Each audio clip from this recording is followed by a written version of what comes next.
It's kind of nowhere.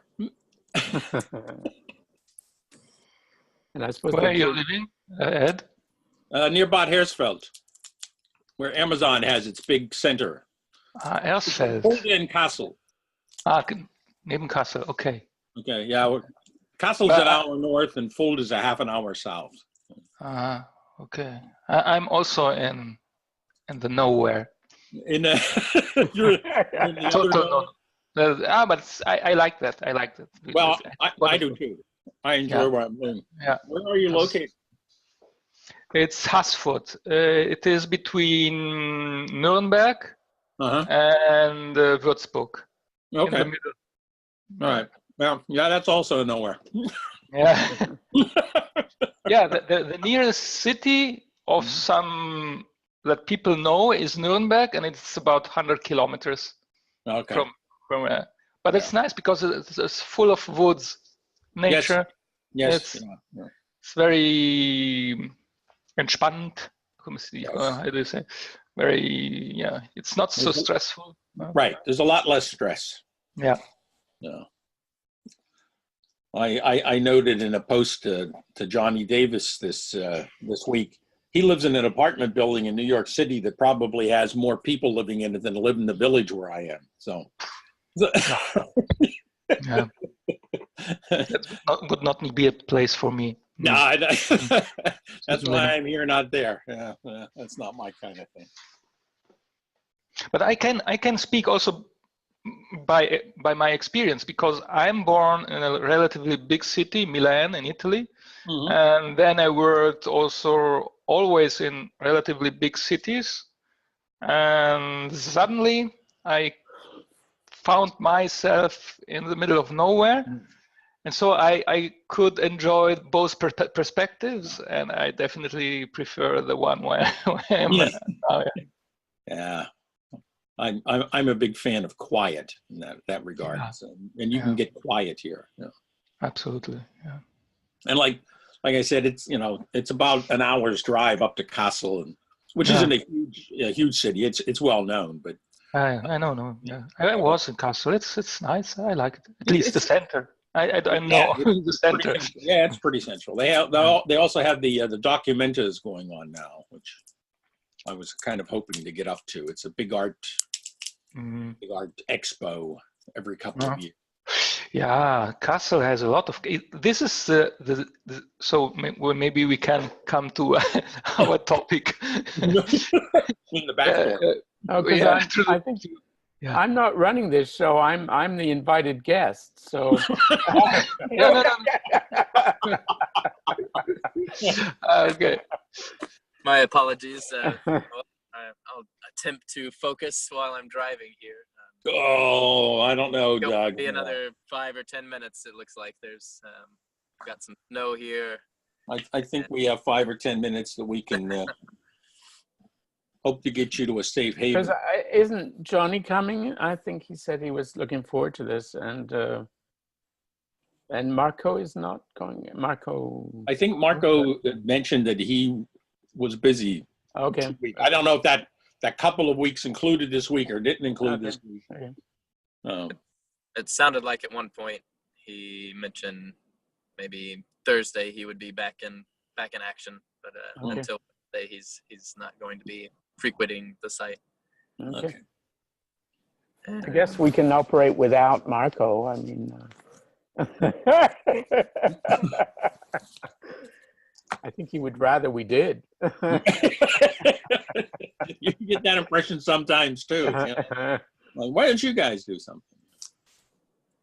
But I found your paper. You didn't just intrude. I know. I was quite surprised, Doug, when you contacted me about it, because it's not exactly an easy find. It was something I read when we did the minor gesture. Maybe the first or second week we were into that, I went on to Erin Manning's 3 Ecologies website to learn more about her program, and came across the Inflections journal, I believe is where it can be found. And then I noticed your name there. So There's lots of connections. And it was an odd thing because I could start to talk about it a little bit if you like. It was a conversation I had with Erin. They were putting together this special issue on radical pedagogy for the Inflections Journal, and they were in the final stages of getting this. They'd got their whole slew of authors and everything, and she said, "Oh well, if you feel like contributing something, we'll consider it." And I sort of looked at her and I said, "Well, I have nothing to say about pedagogy." And then when I went home and I started to think about it, I thought, "Oh, well, maybe I do have something to say about it." You know, in the sense that I had avoided talking about it my whole career or dealing with it. And then I thought about, well, maybe I could write about why I avoided pedagogy my whole career. And so the paper, I wrote it in 24 hours, less than 24 hours. I submitted to Erin. The corrections from the reviewer came back the next day, and the paper was published that week. So it was the fastest paper I ever did. But it's not a bad paper, I think. Overall, I seem to have done something with it, I guess. I felt it was, not to be critical or anything, but it started out almost with a slow momentum, like a little bit of clunkiness with defining learning, or it starts out with teaching, I think, and then from teaching goes into learning, then what exactly is pedagogy, and from there you take it into what really interests me about the paper, which was maybe the core of a lot of what we're getting at with the talks on education we've had, or one talk on education we've had, but in general, the group here tends to go. I know Marco and Ed mentioned last time in our conversation that they too never felt like they were a core member of the academia, in the sense of there's, I don't know, they can speak better than I can about themselves, but like you said with the Intruder, it's an outsider. It's hard to feel as if you're inside of this structure when you don't want to necessarily be a part of that structure. Yeah, well, there are a couple of things that I think are important in the paper. You know, I reread it again yesterday, I think, just to get a sense of my own, because it's 2 years since I wrote the paper. And so one is this idea that, so I mean, you say it's a bit clunky when you start. Well, the reason was because it was an issue when I actually sat down to think about it that I realized was a much more important issue than I initially gave it credit for me. And so I sort of needed to sit the discussion into something that is,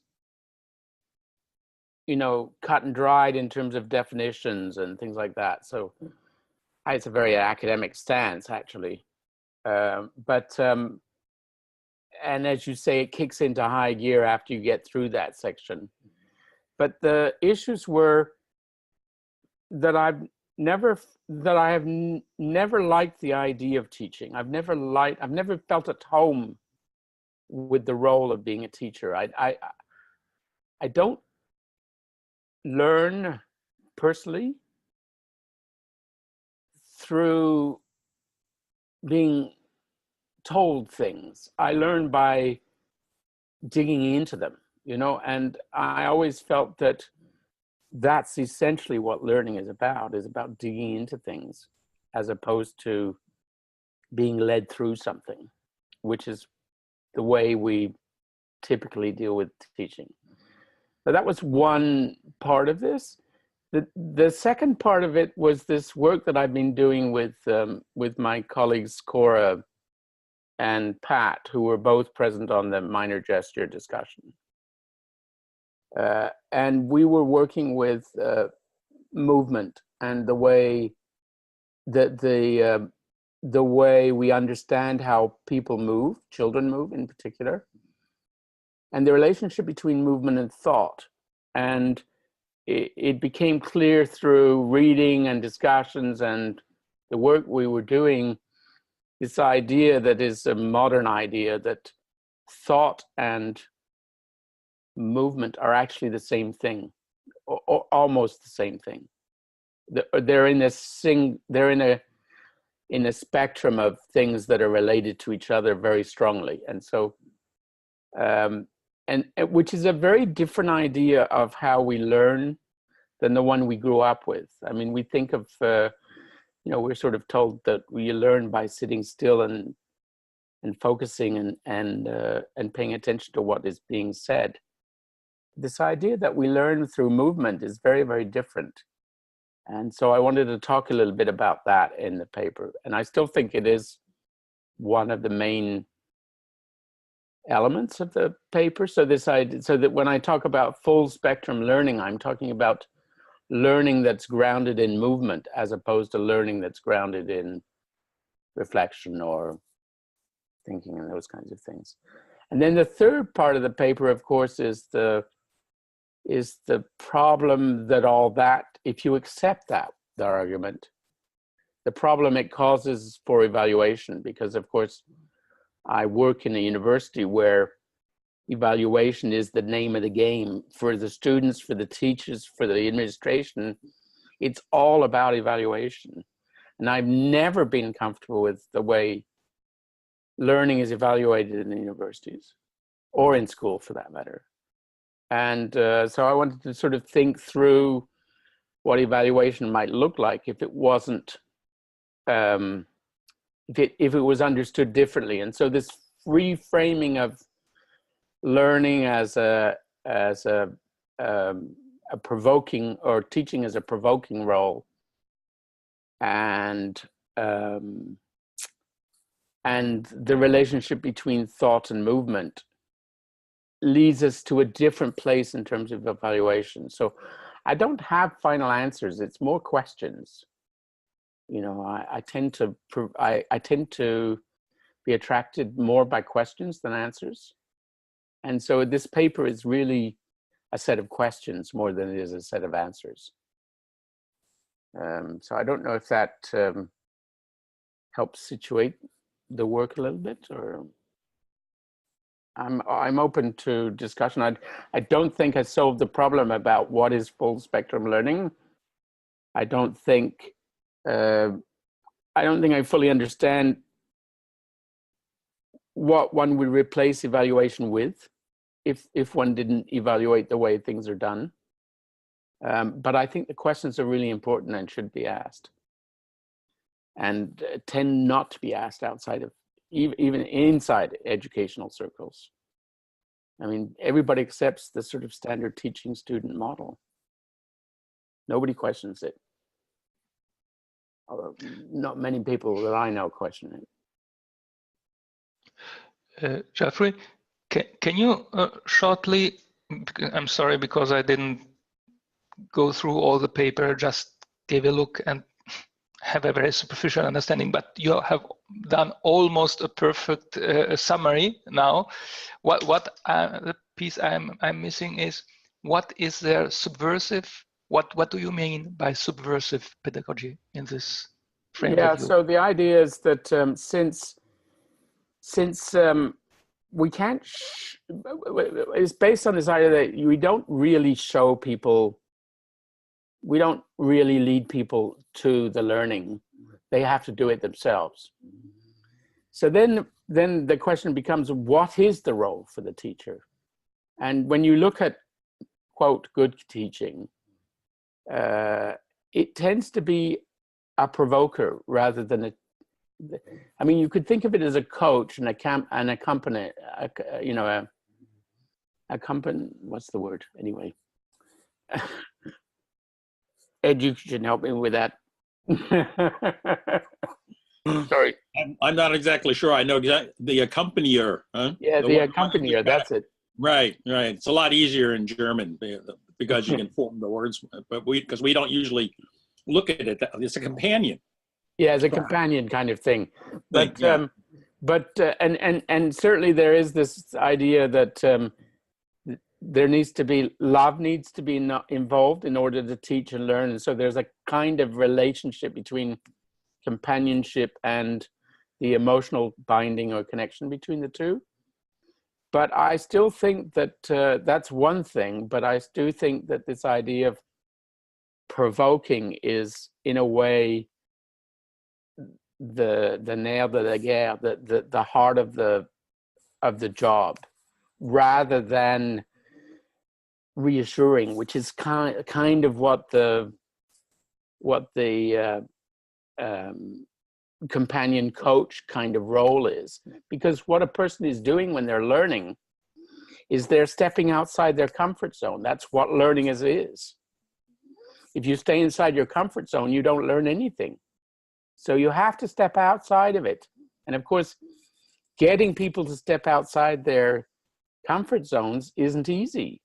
So the role of the provoker or the intruder is to encourage in ways that can be aggressive and not necessarily always coaching, reassuring, which tends to be the dialogue around teaching these days. You have to coax people into it. You have to feed them spoonfuls of sugar all the time to get them to do anything. I don't think that's the way we learn at all. I think we learn constantly. We don't need sugar to learn, but we need a kick in the pants to go to places we wouldn't normally go. And so it's this idea of, so the provoker or the intruder is and of course, then I talk about in the paper the dangers for the person who's doing the intruding, because you can get et or destroyed or attacked because you take on this role of provoking or intruding, and there are dangers that go with that. But which is probably also part of my experience with the university. I mean, because I've never done things the way people want things to be done, I tend to get attacked in the university context for things that I propose to do. So does that answer your question, Marco? Yes, absolutely, yes. I will say something later on it. It's okay, thank you. Yeah.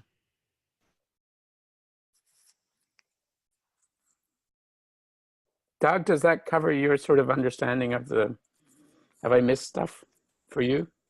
No, that makes sense. And one note or side note I'd like to state is that you are coming from the university setting, and when we talk about learning and teaching, I automatically see it beyond schools, as you just stated, with the full spectrum learning, but more than that, the learning in any given moment, and that's where I'm coming from. As an outsider, I want, at one point I wanted to get in. I wanted to be able to be that good student. I had dreams to be a teacher, which I never pursued. But papers like this and people like you make me feel like they're especially where we are at in society nowadays.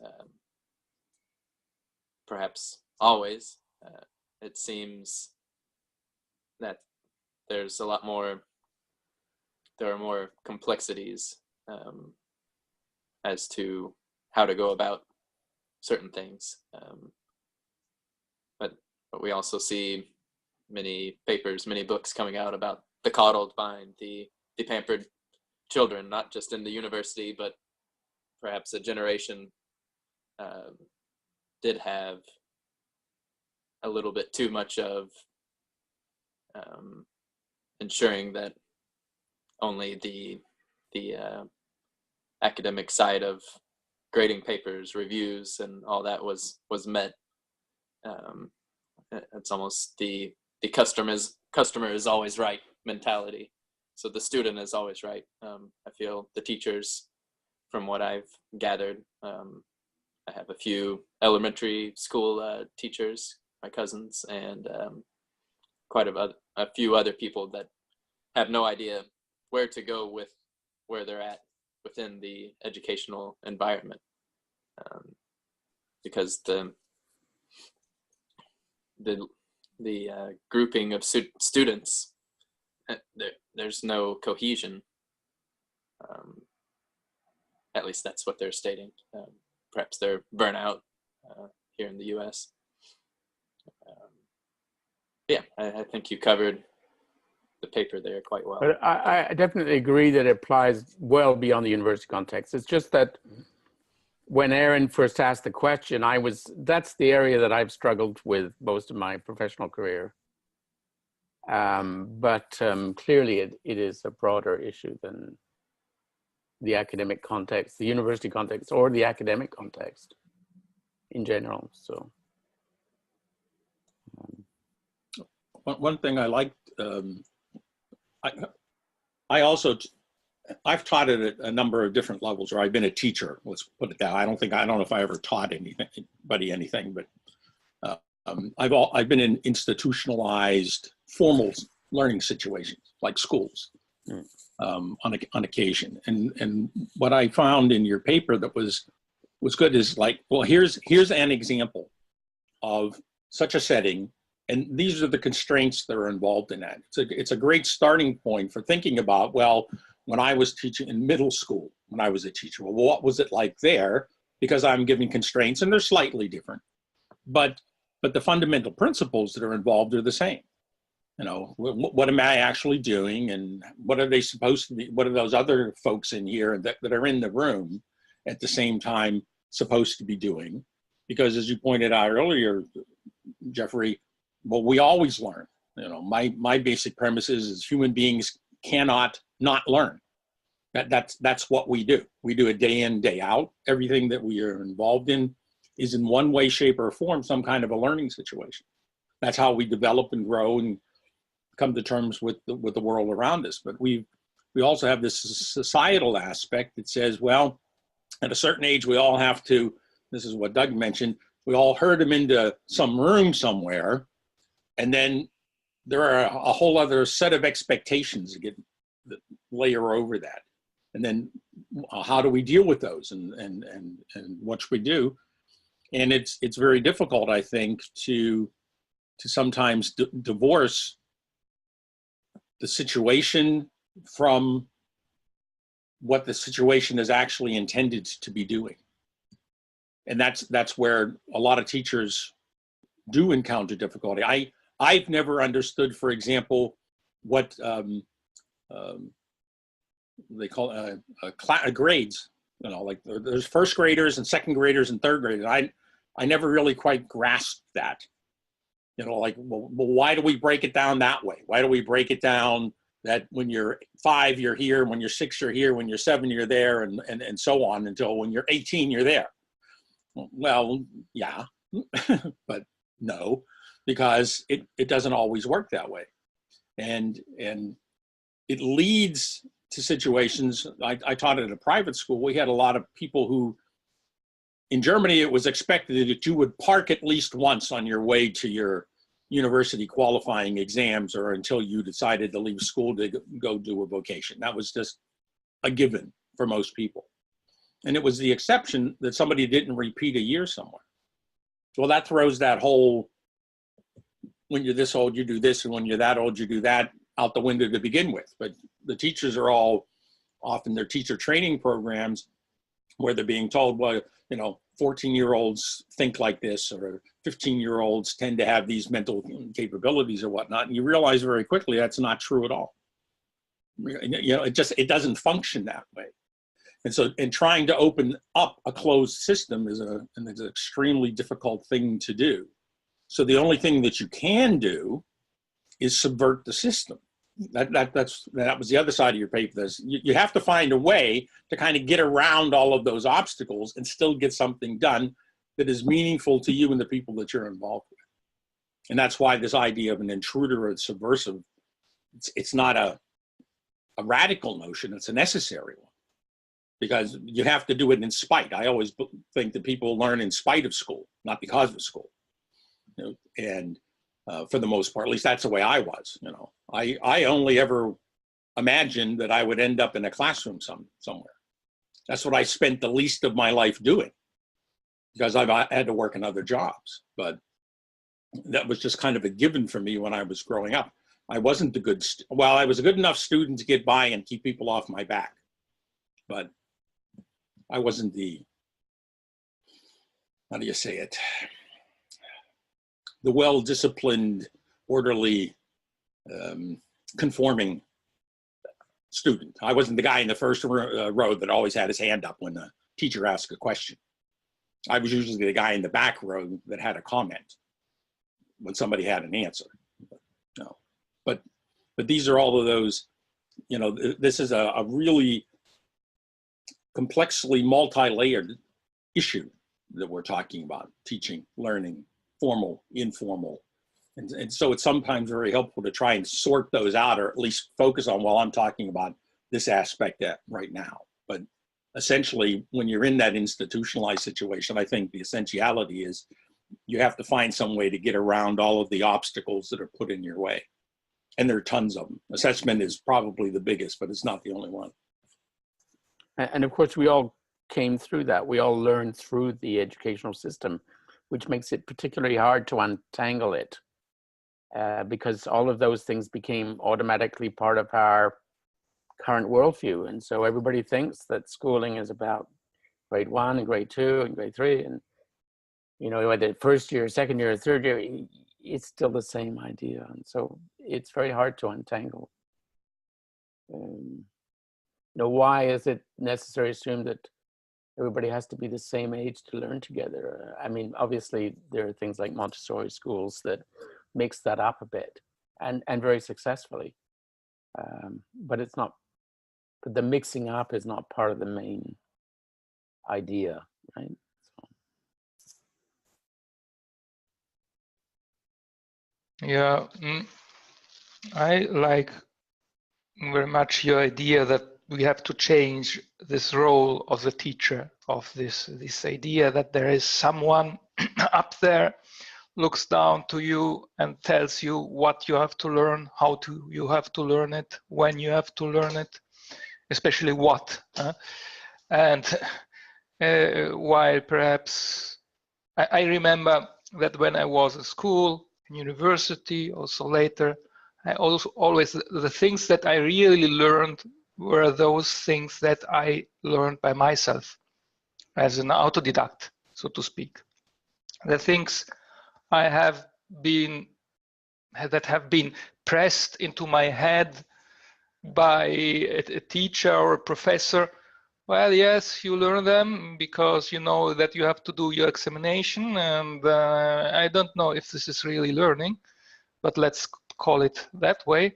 Then you do your examination, and after a while, not very long time, you have already forgotten, I think, 80% of what you have learned before. There are, by the way, also quite interesting research. There's quite interesting research. I don't have now the paper and the bibliography, but you can find it certainly if you Google it, that shows that I think 80 or 90% of the things that we have learned at school and also later in university, when we look at the intellectual content, yeah, at the stuff, is almost forgotten if you don't take it up again. So one wonders what's the use of this system. I myself, I have also had this experience. I've gone through almost all the spectrum of as someone who has to learn, who is supposed to learn something, and also as someone who has taught things and subjects in school and university, and I have seen all the aspects. Also internally, I think in my career as a physicist, I never have been fixed on something.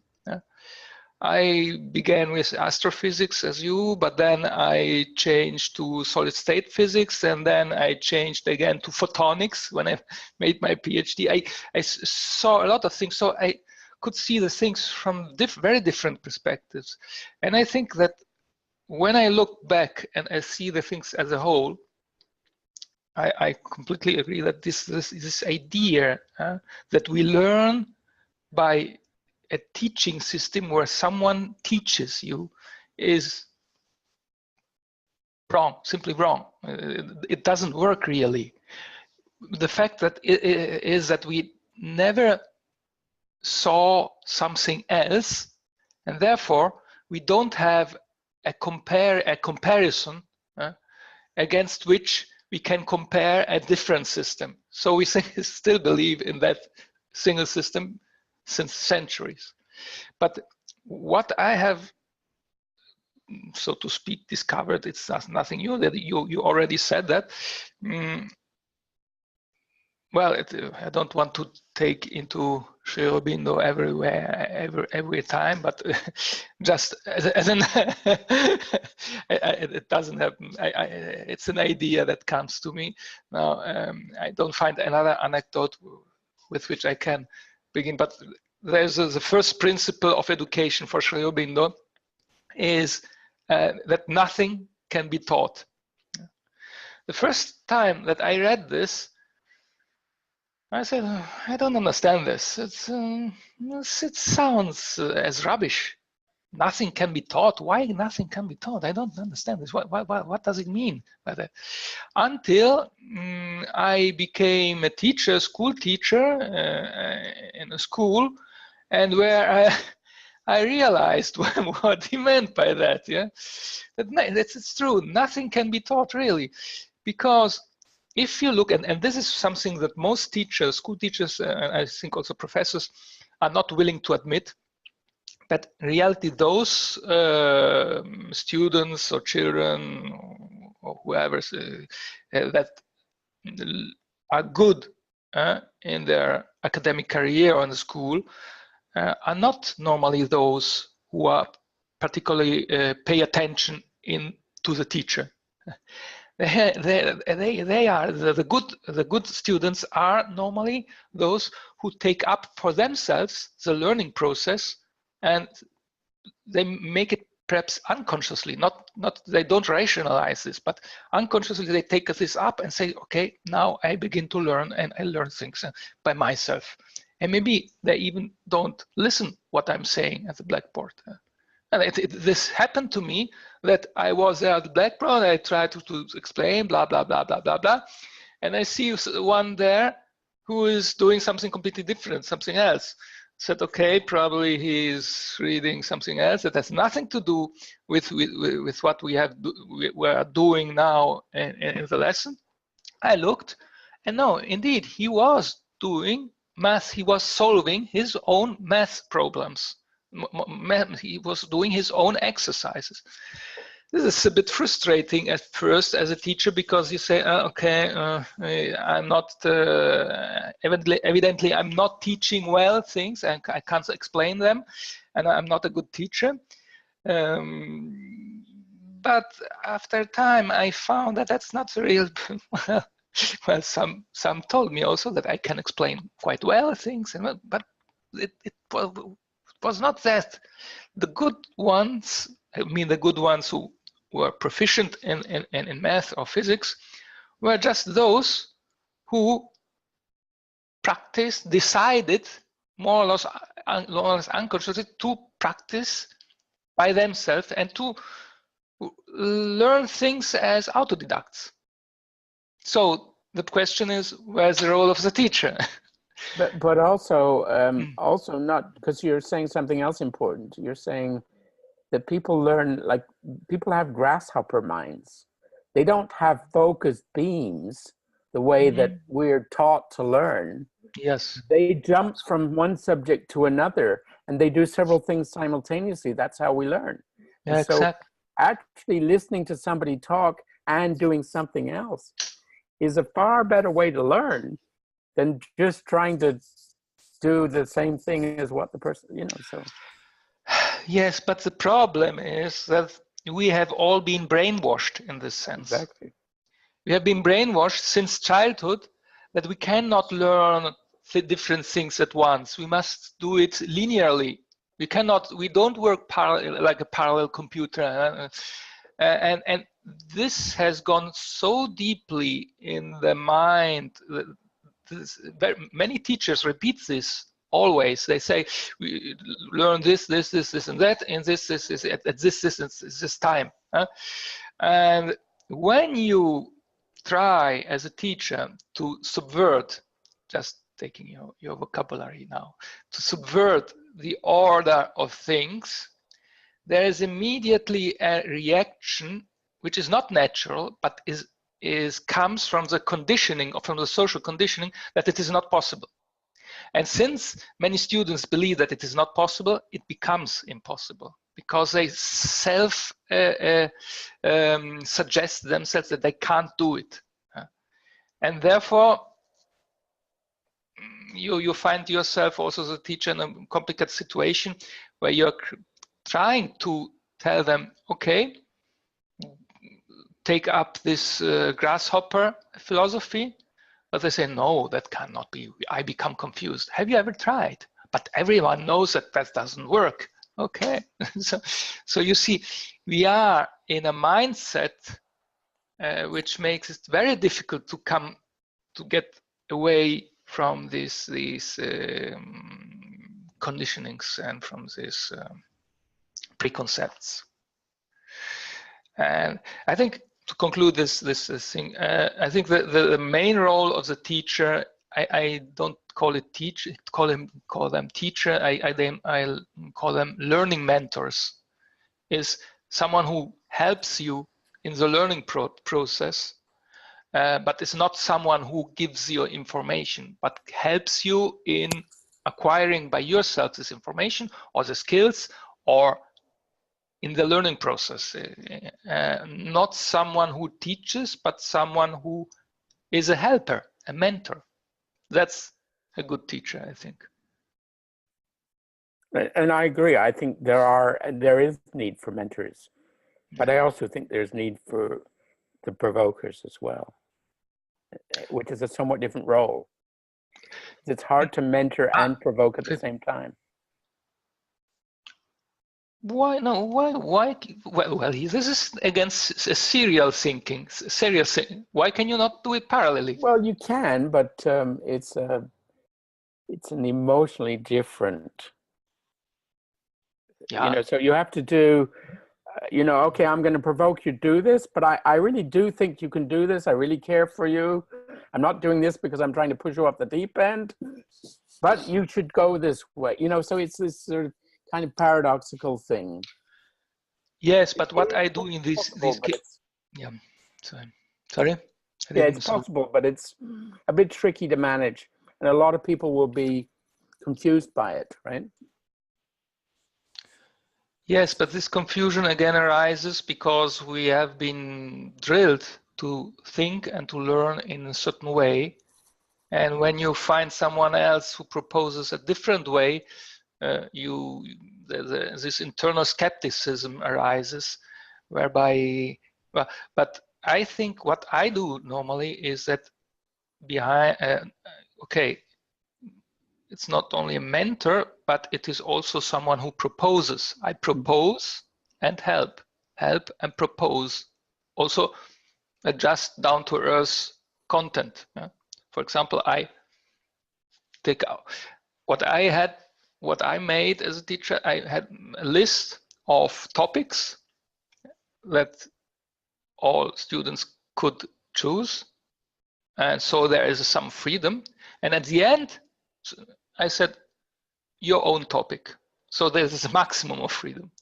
And in this sense, I think we can also complement the helper with the teacher, with the mentor, with the provoker, in the sense that I provoke you to investigate perhaps this or this topic because I think it's interesting. I propose it to you, maybe eventually also in form of lessons and of just normal teaching. But at the same time, you're also free to choose something else. So the grasshopper attitude is still there, but you are also allowed to follow the line that I propose. Yeah, I don't think it's the way I teach anymore. I may have done that once, but I now actually say, you need to do something you like, and then I'll push them, you know, like they'll come back with a suggestion and I'll say, no, not like that, like this. And, you know, so it is a proposal, but it's a challenging proposal as opposed to a companionable proposal. You know, it's a somewhat different role. Yeah, I think this is now going down to the details. All right. Okay. Yeah. Well, it's not a bad path to follow, actually, in a certain regard, because I think it identifies a real core issue in the whole, let's call this interactive learning situation that we often find ourselves in, and school is characterized by. Back when I was doing my master's thesis, I was trying to figure out how people learn how to read. And back in the 70s, when I was doing this, there were two primary methods for teaching reading. One was called the phonetic method, and the other was called the whole word method. And there was raging debates within academia about which one is best and how people manage to learn. And lots of studies were done. And the studies all tended to agree on one point, that the method didn't matter whether people learned to read or not. What was important, the real driving factor, the highest correlation, was the relationship between the student and the so-called teacher, whoever that might be. So this relationship, and I understand that it's difficult to play multiple roles sometimes, which, you know, Jeffrey just mentioned, but it's that personal relationship that actually influences or determines or predisposes people in particular ways to want to learn, to continue to learn. The key to a good mentor is to know when to use encouraging words and when to tell them you're full of shit. Because that's also something that comes up. You know, you can do it, go ahead. And when you beat your head against that wall long enough, you can come back and we'll talk about it again, because you know that's what's going to happen. You can point these things out. And when I've never taken an engineering course. I'm not an engineer by nature. And when I was in California, I ended up in engineering. I worked in engineering for 15 years. But fortunately, I ran into an individual very early on who I would consider a mentor, and I think he considered himself a mentor to me as well. And we had a good personal relationship. And there were times he was tough as nails. I mean, he had no pardon. If I did something stupid, he had no hesitation to say that was pretty stupid. And I go, oh yeah, I can see that now too. You don't feel good at the time, but at other times he was always, in spite of all of that. And I think this is what you do, Jeffrey, whether you like to admit it or not. You're very encouraging. You propose things. You challenge people. You call them out, but you really are calling them out in their own best interest, and you're calling them out in a way that you know, or you feel you know. They will be able to succeed in what they're doing, because having these successful incidents is also, you know, very, very helpful along the way, because it's like you said, you have to get out of your comfort zone. You have to go someplace you've never gone before. And you have, and you do that partially by creating environments that allow them to feel safe enough to try that. Because that's what I did with my strategy students. We had to deal with all kinds of silly models and things that were expected to show up on final exams. But the place to do it was when we had our day schools and we were all together.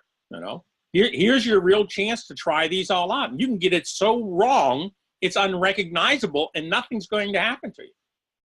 But you will eventually understand, well, how this is supposed to work and what it is it's supposed to be trying to help you figure out in developing your strategic thinking or whatever.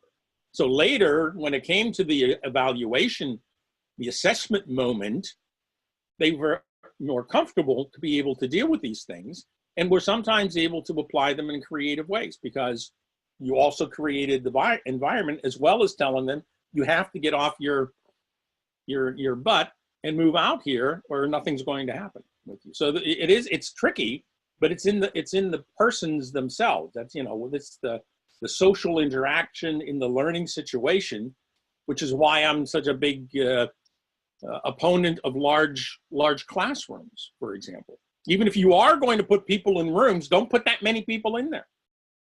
Reduce the number of people that you got, reduce the number of potential mishaps that are going to occur, simply because you can't pay that much attention to others. We tend to look at it to student-teacher ratios change all the time, and they've always been normal. They've gone from 20 to 30 here in Germany over the course of 30 years, and it's normal. Well, no, it wasn't normal at 20, actually, and it's certainly not normal at 30, but we told ourselves this is acceptable, because how do you develop that personal relationship that you actually need to develop in order to be both an effective student and an effective companion, accompaniment, subversive, intruder, challenger, and all those other things you need to be while you're doing it.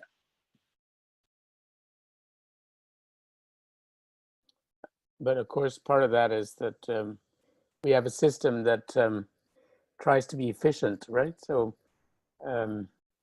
you're going to stick 100 people in the room, and then you're going to say, well, how do we get something into these people?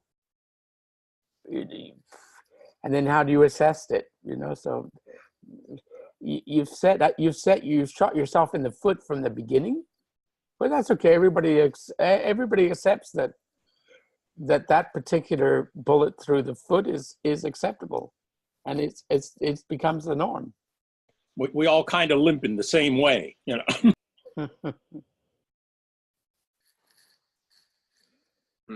That's where my thoughts are revolving around right now, is the mentorship aspect, and the classroom size, or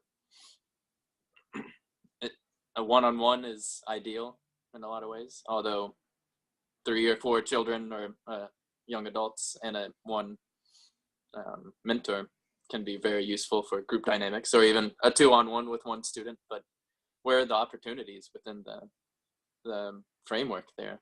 If you're teaching one class, 100 students, and you might have 4 or 5 come after class and discuss a certain topic, but you're off thinking of other things or ready to run on to the next class, or what about the other 95 children that perhaps they aren't getting the most out of their education? But that mentorship aspect is something I've really been thinking about for my children, for myself as a student that never had. I admired teachers. I had conversations with certain teachers, but I never had that experience of being taken into higher learning, so to speak, in order to jump out of that. Oh, here's a book and I can read it on my own and I can succeed in writing a paper, whatever it might be. But I didn't learn diddly squat in college to a certain extent, because I didn't have a mentor. I didn't know how to seek out a mentor. That wasn't and that comes to perhaps where you lie in society. There's quite a few individuals that are perhaps on the lower end that don't know what they can get out of education. Then there's perhaps ones on the higher end that know what they can get out of it, but they're not concerned with that. But the mentorship aspect is very crucial, and I take that with me wherever I go now. I seek out mentors. I seek out mentors for my sons. I'm forming communities around various aspects of my life that I was not that were not available when I was growing up. So yeah, I like the direction the conversation's going. Because one of the things I think about the mentorship is interesting, although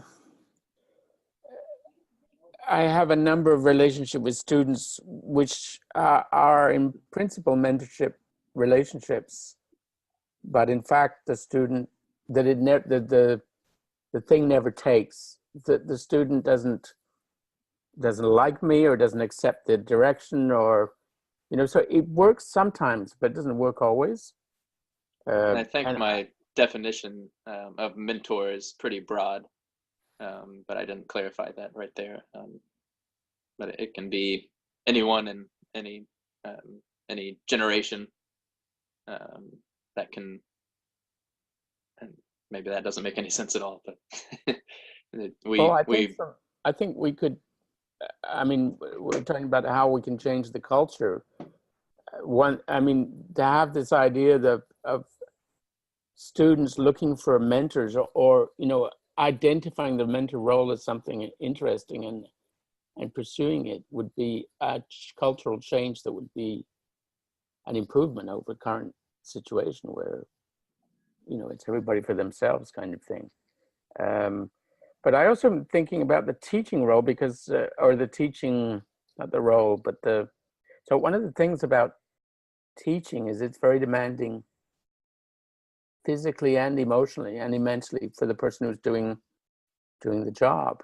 And of course, that's partly the numbers of people. If you are teaching, in quotes, 100 people, then it's extremely emotionally demanding to do that. And perhaps, so this is, I'm just sort of thinking aloud about this. Perhaps part of the reason why it is so emotionally draining to do that is because we're doing something that is completely artificial. That we are trying to, as a teacher in that role, we are trying to guide people, large groups of people, in ways that are emotionally demanding. I mean, in a way, that's what's going on, and why it's so draining for a teacher to do this. And so maybe that's not what we should be doing at all as teachers. Maybe we should be, if we had this kind of idea that people are learning on their own, the role of the teacher is more to provoke or to mentor, if you like, then the emotional investment of the teacher could be less. It could be less draining if it was done right. I think maybe it could be rethought to some extent. I don't know if it makes any sense what I'm saying, but yes, to me it makes very sense. How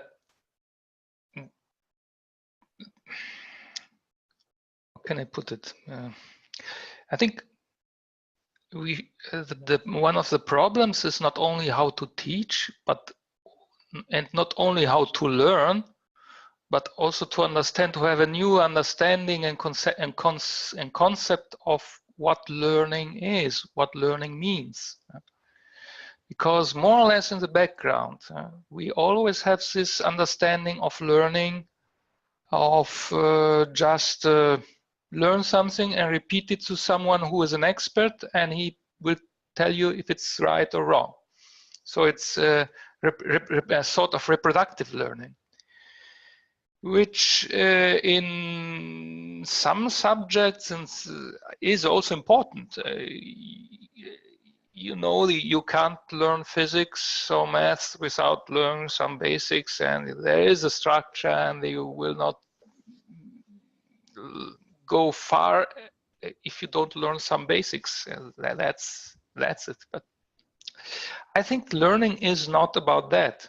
And if you have a different understanding of what learning is, we may also find a way how to redefine also the role of the teacher, of the teaching. Because for me, learning is, first of all, must be directly or somehow be driven by curiosity, by creativity, by an inner interest and attraction for a subject, from the subject person, the individual, I mean. I can learn maybe a lot of things about gastronomy and how to cook, but I'm not interested in cooking. Several times I try to learn myself in cooking and making bread, but that never worked out, because inwardly, for me, food is just something to eat. But when something interests me, I learn things, not automatically, but there is almost an impulse to learn them by from an autodidactical point of view, which doesn't mean that I don't need a teacher, a mentor, a companion, or a coach. Quite the contrary, that's just at that point where you feel the necessity of someone who mentors you, but it must be always someone who helps you to find in yourself and to cultivate in yourself this passion. There must be some passion and interest, and that's the problem in our schools, because the curriculum almost never matches the interest of the students, because apart from few exceptions, also in the same subject. I can, for example, I remember when I was studying physics in university, there were some examination for that I regarded as useless and continue to regard them as useless today. And in fact, I immediately forgot about it, almost everything, like chemistry, for example. So what means learning? Learning, I think, means to find in yourself that what you know that you need to learn. We have something in us that knows what I have to learn, what we have to learn. And the role of the teacher, of the mentor, is that to help you find in yourself what you are interested about, and what your real skills then can develop. And that's something that has not been clarified, and it is almost impossible to put this in the actual institutions. The actual institutions are crystallized, and they will never change. They have this idea, this is a curriculum, there's this idea of general culture, everyone must learn this, everyone must do this, everyone must learn it in this time, and everyone must do these examinations. As long we have this purely analytic and intellectual understanding of what learning is, I think we won't go much further than what we are now with the teaching. It reminds me a little bit of the discussion that I had with Heather and Marco when we were working on the poetry stuff. Because we would talk about, well, Heather would talk about where the work needs to go, or where the work wants to go, as opposed to where we would direct the work to. And in a way, so you're talking about where the learning needs to go, where the learning wants to go, in a way that's slightly different from where the person wants to learn. It's more something that comes from inside, rather than a sort of an intellectual plan that's worked out, you know. So I think there's, and because when I was reflecting for the talk today, I was also thinking about this idea that in Erin Manning's Minor Gesture book, she talks about writing with, and I was thinking in a way what we're talking about. So this sort of learning that we're talking about is moving with but in the sense of learning as movement. And so again, it's a related issue. It's the idea of following the impulses as they come through the body, as they come through the self, as opposed to an outside curriculum. I mean, it sounds great in principle. I know putting this stuff into practice is not necessarily easy, but I think it's, I think one could possibly even come up with some ideas about putting things in practice if we had clear ideas about. You can develop your own curriculum. Yeah. The student can develop his or her own curriculum, propose it, and let it ratify. From the technical point of view, I don't think this is a problem. It is a problem from the political point of view and from our mindset. Because you have to change the whole system at the root from the bottom up. Yeah. And that's very difficult. Yeah. I think Marco has a very good point there, because some of the most, when we look, there are certain examples. I watched a few videos about a guy in, I think he's in the Ukraine. It could be Belarus. I'm not sure. And the entire, all of the faculty there aren't teachers in the traditional sense of the word, because the entire curriculum is developed by the students. But the students do everything there. If they need, when they got new students in, then they needed to have a new building where they had additional classrooms, and so the students build it. They're involved in every aspect of this, and the older children help the younger children with these mentor roles. It's just kind of naturally develops like that. And the thing that's very interesting about it is they have people who are, in that system, there are final qualifying exams at the university level, kind of thing that, we would normally take here in Germany, like in the 13th year, or, if you're going to, and you're schooling the exams in a 10th or whatever.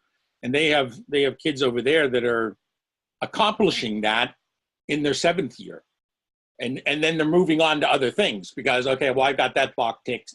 I don't have to worry about that so much. And they can, and there's no sets curriculum. There's no one path you have to go through. Everybody kind of figures that out for themselves. And they're very successful because they don't have these institutional constraints. They still have some cultural constraints in the sense that we all learn basic, the multiplication tables, and we have to know how to read, write, and reckon, those kinds of things. There's some basic fundamentals, but beyond that, everything is kind of geared towards ensuring that in the end, even the state who sets these exams acknowledge, well, that you've accomplished what needs to be accomplished. You just haven't done it in the way that we traditionally do it.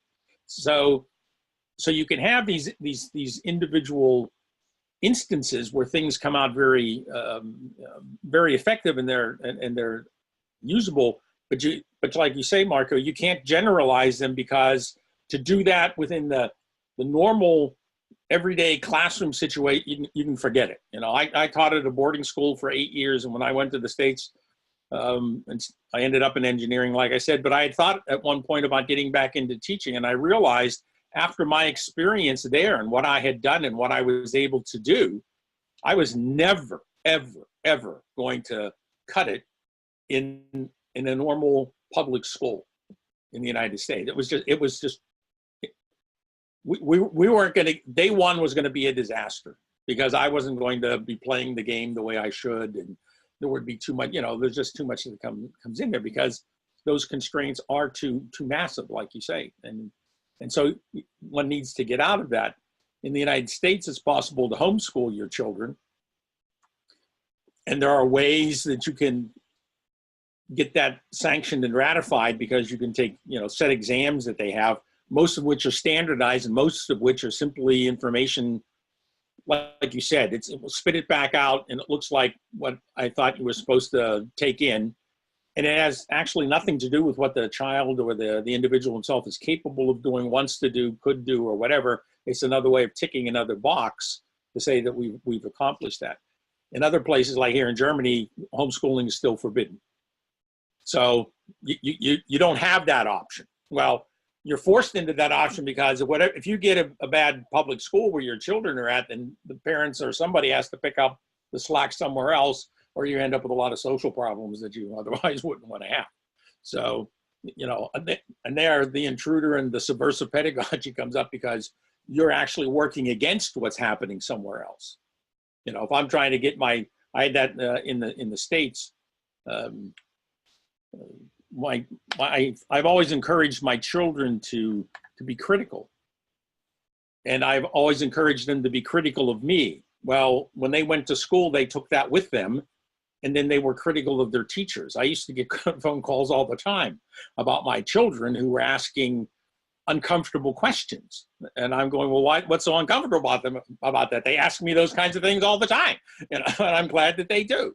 But it's not what the school is supposed to be like. You know, I remember once my oldest daughter was in 5th grade, and she came home from school, and I said, "Oh, what'd you learn in school today? What'd you do?" And she says, "Oh, they were going to go through biology, and the teacher made a whole point of this. In order to be fair, we're going to give equal treatment to creationism as well as to Darwinian evolution." So, and the teacher gave this little lecture, I guess. I don't know. I didn't, at that point, I wasn't listening to the content any longer.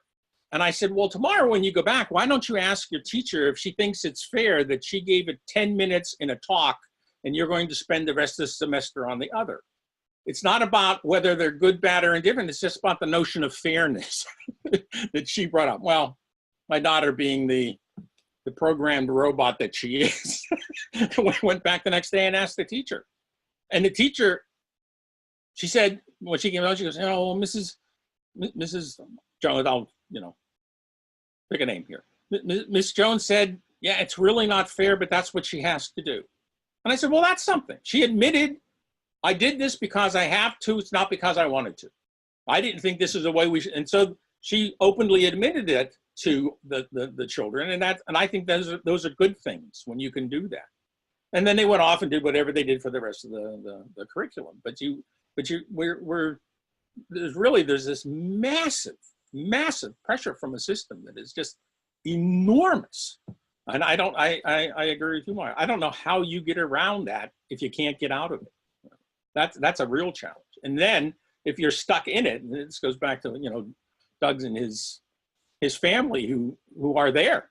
They're there. What do you do? How do you deal with that? Because the pressures are massive, absolutely massive.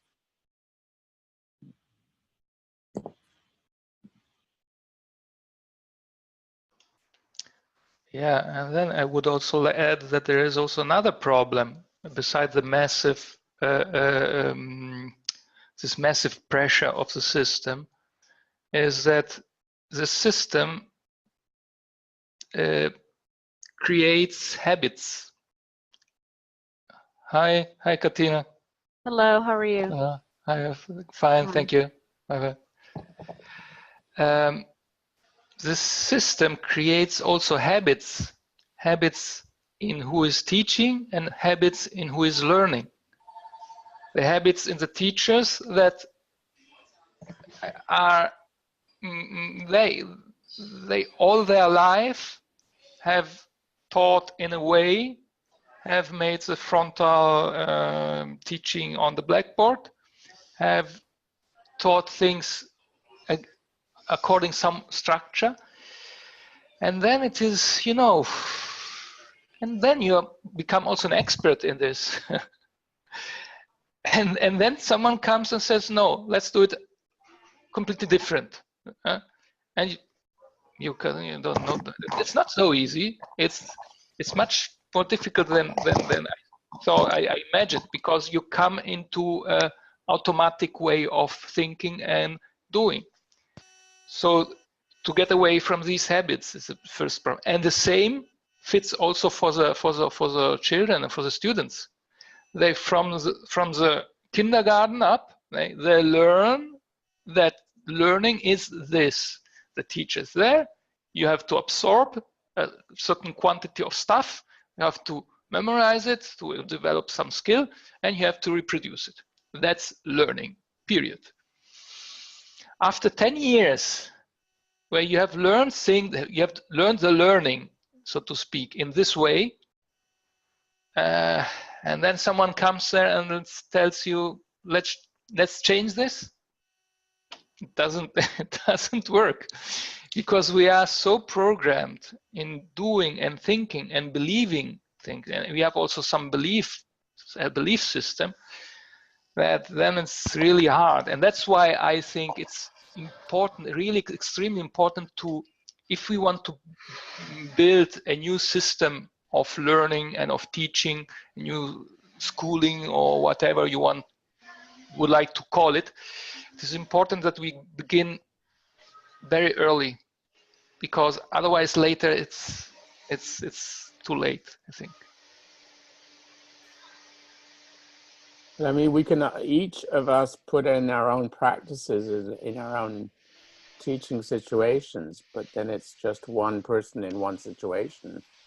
And we all know that, you know, I mean, there are lots of innovations pedagogically that have been done over the years, but none of them have penetrated to the system.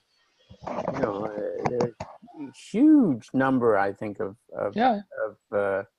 innovations that have been developed and tried out, and often with a lot of success, but getting those lessons carried over to the mainstream education system is a very different proposition. And I really have no idea how that can be done in a way that would be sustaining, you know. You know, as we've been talking about it, it's so ingrained in the way people think about education. And it's not just education, it's actually the entire society within which you live, which is all oriented towards assessment. So if you try, you know, if you sort of go to the people who are designing or redesigning the education system and say, okay, well, the first thing we need to do is throw out assessment, you're going to be laughed out of the room before you even get started. So it's very difficult to make any kind of, the system is auto reinforcing from the assessment, from the teaching modes, from the, everything reinforces everything else, and it becomes very, very hard to dislodge the system in any way. You know, I try to do it in my own practice, but as I say, it's, you know, nobody's paying attention in the university to what I do.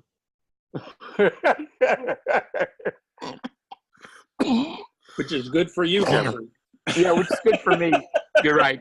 Although they do sometimes pay attention, then I get in trouble. So Exactly. And that's, I've had experience. I'm not a teacher. I haven't been in the environment, but that idea that there's the rules, there are the rules, the structure, and we essentially just have to learn how to break the rules to a certain extent without getting written up or having another talk with your supervisor or whatever it might be that will say, well, this is not going to look well on the evaluations. And that aspect is another thing I'm working on too. And it does take a little bit of power. You do need to have some stature within the environment that you're in order to have sway or say so. You can think of the 90-year-old man can essentially do or teach whatever he wants in the classroom because, well, he's been there forever, and well, we know he's a little off his rocker, but people still like going to see him perform or teach.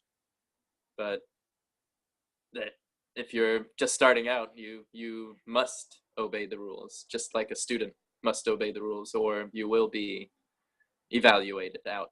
You will be smudged out as just another individual that cannot focus on simple task at hand, follow the 10 steps that was laid out in front of you. So if you, but perhaps you can learn this as you go into the environment, even if you are a young teacher or just starting out, well, I know how to get by. I know how to throw in that little extra bit. That might be where you were talking about, that it is emotionally demanding to go beyond the structure in order to reach out to the students, in order to create something new or novel within, or at least a new setting. It doesn't have to be some new idea. It just simply has to be, this setting right now is open to optimal learning, the full spectrum of learning, as you stated. I think Katina last time mentioned how she was all excited about character development being part of the curriculum, and it essentially got squashed, or nothing was done about it. It was forgotten. But if you're a teacher that say, okay, well, I see what's out there, I'm going to teach character education within the school environment, it's going to go against the grain, because it takes 20 years to, or 5, 10, 15 years to place it within the curriculum there. So part of it comes down to how much you can get away with, how long you've been doing it. And I think we've all learned our lessons at some point. I think that's part of what Marco was saying about the habits that we develop. One of the habits that we have to, that served me well in my school experience, was learning how to game the system. When you know this is where they're going to react, it's kind of like, okay, well, look over here and I'll go do this. And so you can get away with a lot of things, and that's why Jeffrey is, I don't know to what extent, but at least to some extent, is below the radar. And so you can do a lot of things, and it can have a lot of effect. But it's that knowing as well that you're not going to change the system by doing that, but you are going to have an impact with the people that you're involved with, and that's important as well. But some people are quicker to pick up on the fact that there are something. I always look for what you can get away with, and other people always look for what are you allowed to do. But that's just how different people approach the same kind of subject. So we have to deal with both sides of it. That brings to mind, well, I'm going to say Aurobindo again, but this idea, well, there's the main structure, and then there's individual pockets, whether it's individual like Jeffrey or Marco or you, Ed, saying this is what I want to do, and I know how to get what I want to a certain extent, though it's not ideal. So there are individual pockets of individuals, or the Montessori school, Waldorf schooling. So I'm wondering, and not necessarily in the age of technology, if, well, there has been a lot of disruption with what it means to be educated. And an individual can take a course online, 4-year degree, and be done within a year and get that certificate. So that's one way to go around the system. Instead of forking out so much cash, you can, well, what I really want is this certificate so I can go into the career path that I want. So that's disrupting quite a bit. That's causing college fees to go up, perhaps. Yeah, we don't have to answer it here, but I'm wondering if there have been more variations, it goes a little bit with Jeffrey's full spectrum of learning, if there have been this understanding of the various dynamics of the spectrum and trying to meet that. Can you all hear me? Okay. I was looking at the essay by Harney on the undercommons on fugitive planning and Black study. And what I liked about some of what he said was he talked about the classroom. Well, he didn't say this, but this is how I interpreted it. That, just like, technology is taking us out of the classroom, which is a good thing, but all it's really doing is just taking us, taking the educational setting from one organized sort of rigid space and putting it, you know, in another, you know, rigid space, organized space. And so what he was talking about was, and I love this idea because this is like this is one of the biggest frustrations for me when I was teaching, was you know, the whole model from the very beginning, ducks in a row in a classroom, order and structure and organization, and then from there we sort of spoon feed you this information that you you know, you throw it back up to us later, and there you've learned. Well, the idea of putting us of having, you know, school or education happen in a classroom setting or in a space, a rigid space, to me, I've never understood that, especially for boys. I know, man, it must be really hard for boys because they're like, their brains aren't even designed or geared to handle that. But what he talked about in Undercommons was, he said that you know, maybe to approach education in the same way that that you would, like, he calls it, well, he calls it the subversive intellectual, okay, where you're not necessarily trying to rebel or change anything explicitly. You do it, it happens naturally through exploration. Like he says, you need to sort of take away the whole organizational structure and use the space around you as sort of your learning, not the space, but the space out there as your learning domain. Just like a fugitive, like in flight, you know, that it's not just about, you know, you have to escape the classroom, you have to escape all those structures. And he says that organization is just like sort of a method to prevent people from organizing themselves in a way. And in school, I remember like field trips were like a big deal, right? We were in the classroom so much, and all of a sudden, oh, a field trip, wait, we get to go like a couple blocks down the street and go and, you know, look at rocks or something. And the kids will go wild because it's like, oh, fresh air, you know, reality, oh, you know, all. And I'm thinking that I like the way that that we're making going the right direction by taking education out of the classroom, but then taking it and putting it in another space, which is actually going to be more isolative than the classroom, because at least you have social, you know, social interaction and all that kind of stuff. But I think that, you know, it needs to go out into the world, like, and we mimic this with college too. I mean, even at university, come on, we're dealing with adults. You know, why do professors still have to have have to facilitate their lessons in a classroom, in a room? You know, why can't there's in other words, there needs to be more, I think, of the practicum, or the action of education. And that's why so many people, they go to, you know, they're in school all their lives, and then they get out and they go to college, and they come out into the real world, and they're still ill prepared, because how do you go from being put in a box all your life, you know, to learn about how the world outside works? It just, you know, right, I think there you're setting somebody up for like a maladjustment, you know, from the get-go. But I think there needs to be movement.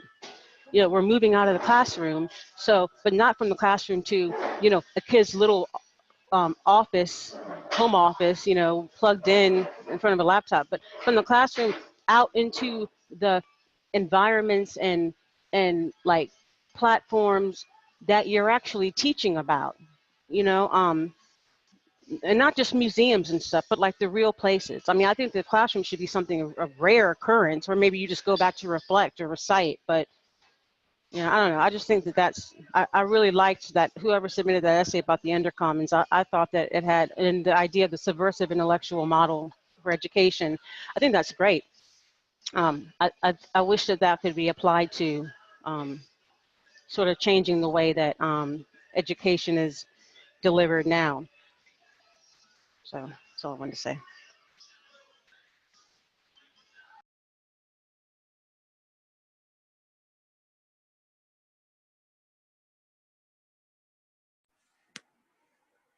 Yeah, I agree very much with you, Katina. What perhaps maybe I can sum it up and say that what you mean is that we should live more what we have to learn, instead of not live it only with the head, but also with a direct experience, yeah, in the outside. I always say children, modern kids, modern children, how do you say, the modern way of learning is nowadays is extremely separated from nature. And this would bring us also to a lot of plethora of other topics like climate change and pollution, and I don't go into this, but I think one way of tackling with the destruction of the environment would be that to bring kids outside into the nature, into the woods, into the natural parks, or wherever, and they would naturally get into contact with the nature, a contact that we have lost many years, many generations ago. And by doing so, I'm sure that they would have much more respect for the environment, and they would learn also much better what this environment is, what nature is, and maybe after that they would become by themselves very intellectual and would learn the theory by themselves. Instead, our way of teaching goes the other way around. We first want to put in the heads not only of children or students, also of adults, the knowledge, the intellectual knowledge, and then hope that from that something develops. At least in this kind of things, it doesn't work. But one short conclusive thing that I wanted to say also about this idea how we can change the school's environment. Frankly, I'm a bit a pessimist in this sense. I agree with you that, of course, as teacher, we can also be a source of inspiration, a source of we can motivate. I have many students. I think I had an impact on my students, not on all, but on many in any case. So in this sense, this is a positive aspect. But when it comes to change the system from the inside, I'm very pessimistic. I never saw. I can't think of one example where this happened. If we think at Montessori, Steiner, and all the other people, that they formed eventually a new pedagogical system with which we might agree or disagree, that doesn't matter, but they found a new system outside of the institutionalized standard state system. And that's what I think those who are not satisfied with this kind of system, the hope to change it from the inside, I don't think that the real thing that could work, in my opinion, is only that these people find together and found a new, not a new system, okay, system, the word system and institution doesn't sound well in this context, but I don't know, a new learning environment. I call it a new learning environment, which is, however, not subjected to the diktat of the state or of the standard system. If someone is interested, I have written a whole book on this, and it's named Free Progress University. And so, sorry, Free Progress Education. Free Progress, you find it on Amazon. If you wish, I can send you also the PDF. It's not necessary to buy it. And where I have developed all my own conception of what a free progress education can be, and how in practice also this can be realized. If you look it up, you can find it. Can you give us some example, like just give us a couple, because I'm going to look it up, but can you give us a couple examples of like just some of the characteristics of a free progress education model would look like? I can send you a PDF which makes, well, not a summary of the book, but which makes a list, a very sort of mind map, so to speak, of the different teaching methods that we already said. There are a lot of teaching methods already out there. So why don't they work? Why don't they change something? So because there's always this attempt to bring it in the established system. Doesn't work. But I can send you, I can link it then in the forum if you want, a PDF which makes all the list of the different types of teaching methods and how they can be put together into a learning environment. And what differs free progress education from the standard education, so to speak. In a certain sense, it's not some really new, but the different thing is that it makes a proposal to put it in practice. It focuses not only on the critical, on the criticizing the system, but it makes also some proposal on how to make it in practice better. I will send you a link on the forum then. Okay. So with it being self-directed, do you mean like, so you see teachers, I know someone mentioned teachers as being intruders. Are they just mainly like facilitators? Do you, because I'm trying to figure out, you have to look at child development, the stages of child development all over again. I mean, we're already starting to you know, take another look at Piaget and looking at how children develop, all right? And try to find out, is there like an optimal stage of development where children, or where we should start to encourage or foster children to initiate the self-directed educational pursuit or learning pursuit? Because I just remember when I was, you know, younger, if someone had left it up to me, had given me more self-direction in terms of my educational path, you know, I changed my mind and my ideologies about education and information and knowledge so many times that it took a lot of guiding from the outside for me to finally arrive at a place, you know, going to school, of course, which is compulsory, but you know what, but you know, it wasn't until when I was in high school, I was going in a certain direction. I was being led in a certain direction because of, you know, test scores and this and classes and stuff.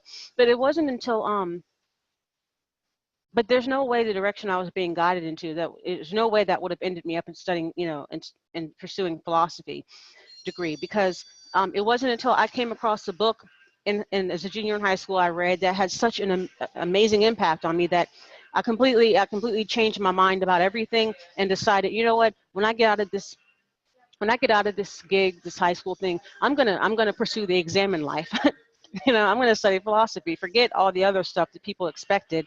And so yeah, it was a self-directed decision that I took at the end. But at what point do you start fostering that self-direction with children? Because you notice you said from primary. I know Montessori starts with that, but and then, you know, I guess you have to ask, how do you deal with, you know, work with children who are not really motivated? So I don't know. Certainly sitting them in front of a computer screen with headphones on is not, I don't think that that's the way to go, but that's where we're going. And then I think back to, you know, ancient Greece, where it was, are we just going to go back to, you know, Alexander the Great was what, tutored by Aristotle or something. One-to-one is the one-to-one model or the small group model. I almost feel like it's going to take a catastrophe of some sort for us, for humans, to reclaim the thought process, learning, and then education. Because I do think, and I'm not trying to throw in the whole technology thing again, but I do think that we have education so excited and orgasmic about technology that it has replaced a lot of the skills that we're supposed to be teaching children. You know, it's thinking for them and doing the research for them and making it all that, you know. And so I'm thinking it's going to take a catastrophe where that's going to have to cause, it's going to have to compel us to start to lose access to all the stuff, all the crutches, all the knowledge and education crutches, and start going out. Like he said, the environmental crisis. We're going to have to start going out there and digging up in the dirt and finding out, you know, finding sources of fresh water and how to do that and how to cultivate and grow a garden because the food supply is limited, you know, yeah, how to add with your fingers and pen and paper because we don't have access to all the algorithms doing it for us. So that's what I'm thinking it's going to take. It's going to have to take some kind of catastrophe so that we start, you know, rolling back so that we start thinking again on our own. So.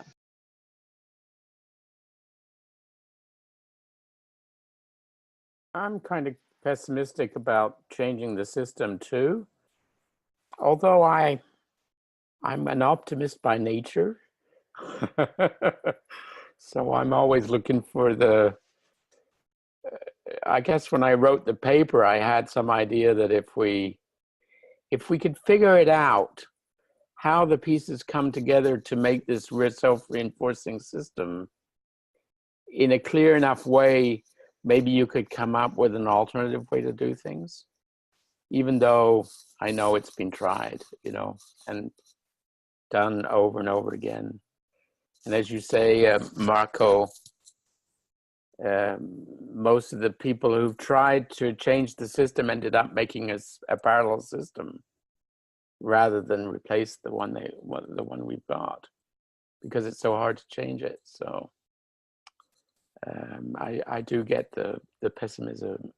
I mean, anyway, whether you call it realism or pessimism, I don't know, but I do think, I mean, I do feel that if one has, I think it is partly a question of values, not values in the religious sense or the political sense, but values about what matters and what doesn't matter. And our education system is built on a certain set of values, some of which we have no trouble with, and some of which we have major troubles with. So, and I do think that if we could get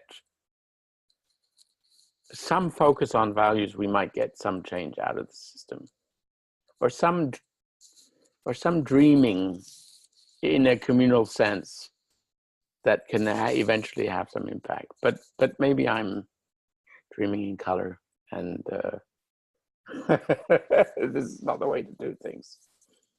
I don't know. I do think it's grounded in community, though.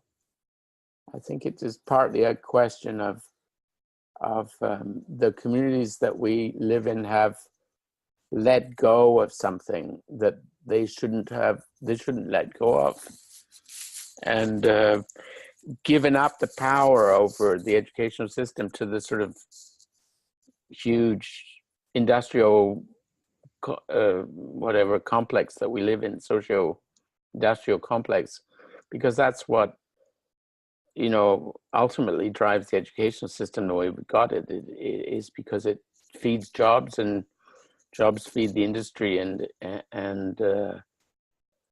it may be inefficient, but it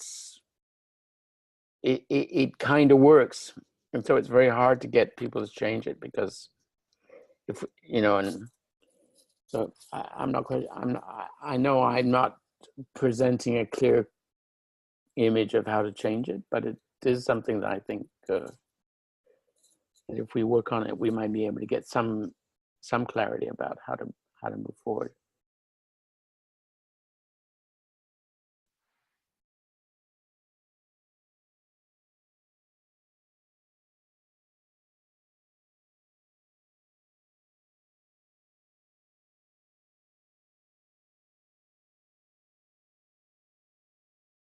I think your last point was a very important one, Jeffrey.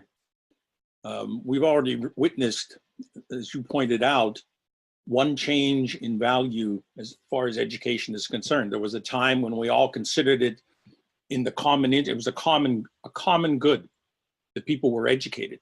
and it has become an economic good. It's a thing that is bought and sold and traded. So we've actually changed our value of what education is, and what we do. And this is why I agree with Katina. We need to recapture, in a lot of ways, things that we have let go or we have lost because of that. Now, I'm well known as being the eternal curmudgeon here, and that's why I agree with Katina. It's only going to happen with a catastrophe. You're realistic.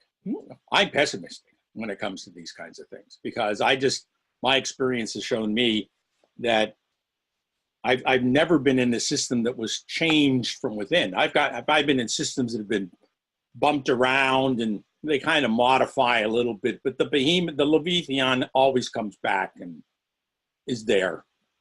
And that's why in the end, these people go outside. Even the Russian or Ukrainian system that I was talking about before, they're outside, they're adjunct. They play that game enough so that the state tolerates them and allows them to play, and they can do what they're going to do. But they're still outside. They had to go into a different space and a different environment in order to be able to do that. And it's not going to be easy. It's amazing that the change that we have experienced in our lifetime, from common good to economic good, happened without any resistance whatsoever. Noticeable resistance. It just kind of like snuck up on us. And just one day it was there, and we all woke up and we go, why are we privatizing education? We're actually, what we're doing is we're privatizing schools, and then those people are going to make money. And I'm not sure a whole lot of education is even going on anymore in a lot of places. No. So, this is where I was, I said, I think we learn in spite of school, and we learn in spite of all these things that come up, not necessarily because of them. And so, we need to do a lot of serious thought and reflection. That's why I appreciated the topic that came up this evening in your paper as well, because I saw it primarily as a thought provoker. Well, let's start thinking about these kind of things again. Let's reevaluate that. I would love to see a change in value without a catastrophe. I'd actually love it. I just don't believe I'm going to see it. That's all.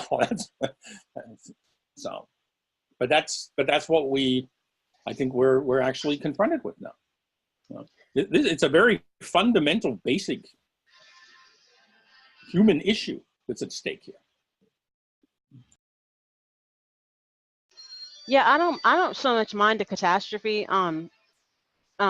because it kind of can have like, sometimes catastrophes have a way of revealing things like, that otherwise there's no way we would, to sort of reel us back from a path of like utter destruction. But I do think I want to agree, Jeffrey, what you said about community, that's the key right there. There is none anymore. Okay, there is none. And I don't know, I know people are pulling their kids out of school. They're pulling them into homeschools, but even homeschoolers are finding difficulty forming cohorts because there's no sense of community in the neighborhood. You'll have, like, on one street, you'll have 5 different women or men homeschooling their kids rather than just bringing them all together and sort of, forming a community out of that. If you look at the way the learning model over in China, the what do you call it? Affluent parents are pulling their kids out and putting them in front of a computer. And what Ed, what you said about, becoming an economic means, right? Oh my gosh, it's so scary when it's so much so that this is multi-billion-dollar industry that's based on the concept of learning, e-learning, okay, for profit, but none of that money is actually used towards improving or developing.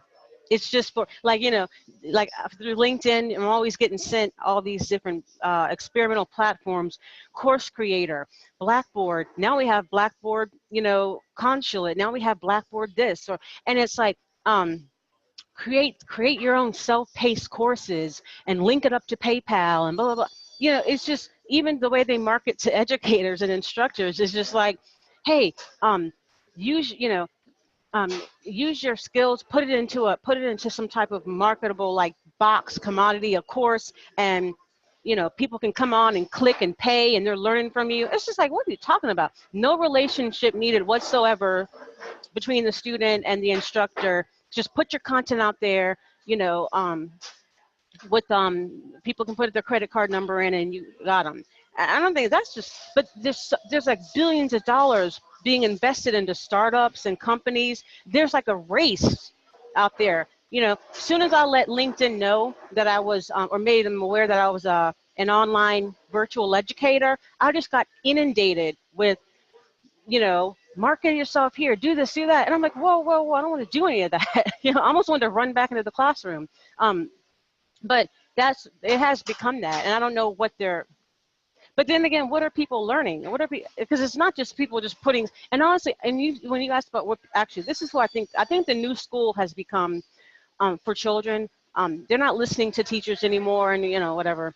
I think it's I hate to use this term, mass media. I think media has become the new school. And it's evidenced by you can go into any high school anywhere in the USA at any time of the day, and you'll find a teacher up there doing their darndest, okay, to instruct. They've got all the bells and whistles, the smart boards, this and that. Meanwhile, all the kids are sat there on their phones, YouTubing, chatting, doing this, doing that. Nobody's paying attention to, to the American Revolution, whatever.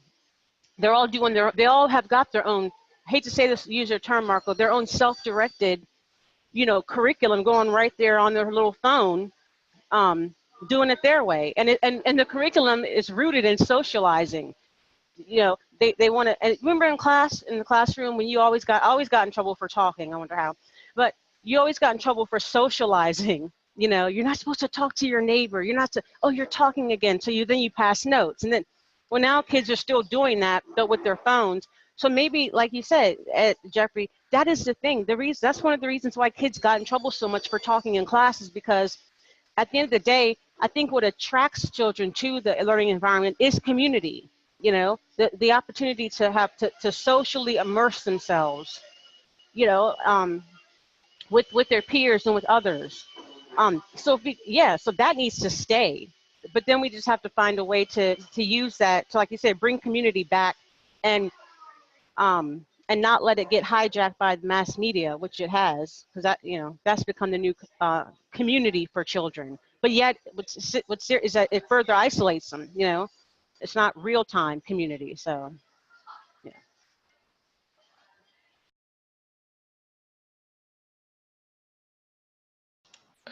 Well, Katina, I must absolutely answer to you, because I feel somehow that you called me in question with regards to the e-learning, to making these courses online, because I do these courses as well.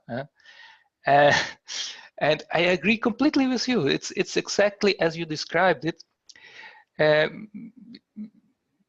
Because I do these courses on quantum physics, or between the connection of physics and spirituality and so on.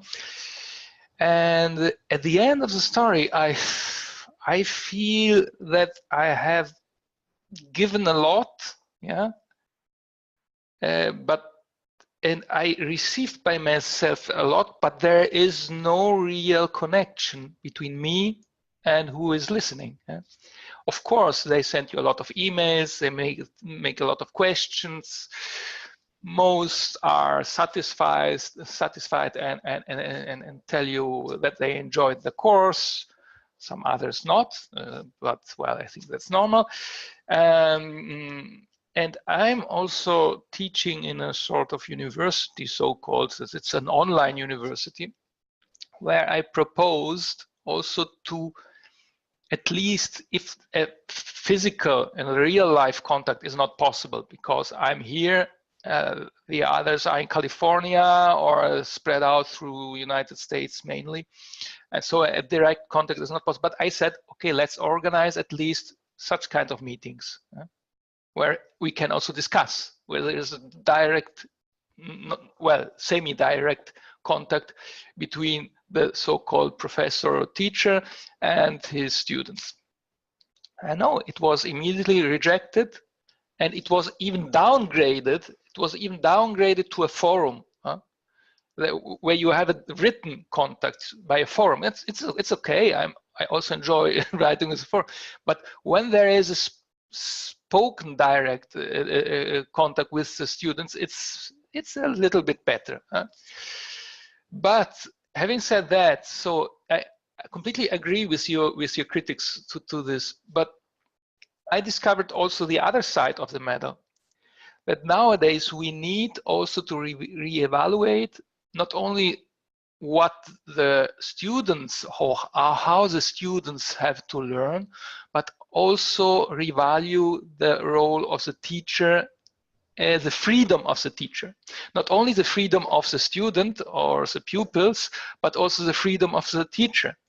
And this is also something that is not at all questioned. Normally, I mean, I have no freedom whatsoever when I have to teach to youngsters that they, in the next 3-4 months, they have to make their state examinations. And in Bavaria, especially mathematics is one of those most difficult subjects. It is almost at the university level. I have no time to dwell in other interesting things. I have to go strictly through the curriculum and have to put in their heads just that so that they pass the examination. And they ask for that also. If I try to apply a different kind of teaching method, they immediately get nervous because they say, hey, Mr. Masi, we have to make this examination next. We cannot learn other things. I can understand this. It's perfectly understandable. But having said that, about the pessimism point, the pessimism, I agree that, okay, I myself used previously the term pessimist. I'm pessimist in changing the system. However, if we see what we can do otherwise, I think it's much more interesting. What we can do out of the system is much more interesting than what we can provoke eventually in the system. If people, and that's what I find the homeschooling, the so-called unschooled, nowadays there are also the so-called unschoolers that they even don't accept even not homeschooling, they have no curriculum at all. But what I see, they have difficulty to find themselves together and to create a new learning environment. I don't speak about schools or institutions, but a learning environment where they can find themselves together and create something new. No, they go as, how do you say, alone. They go alone without creating something new out of the given system. But if we put ourselves in this perspective, we see what the alternative is. And this alternative is much more interesting and much better than the given school that could be eventually transformed, but I don't think so. So in this sense, I say I am the optimist. And those who insist are the pessimists. But okay, that's a point of view. Okay, then there are a lot of other things I could say, but I don't go too deep in the details.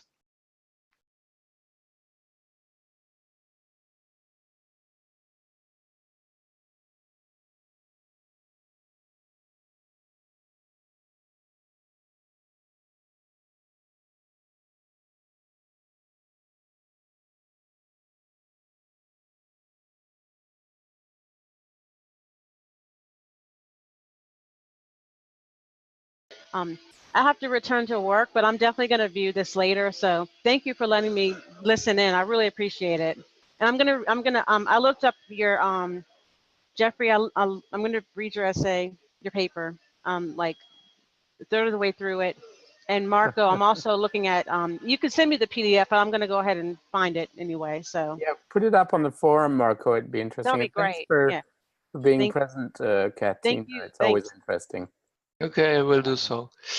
Yes, I think I will go also because I've still not eaten anything, so Yeah. I'm a little bit hungry.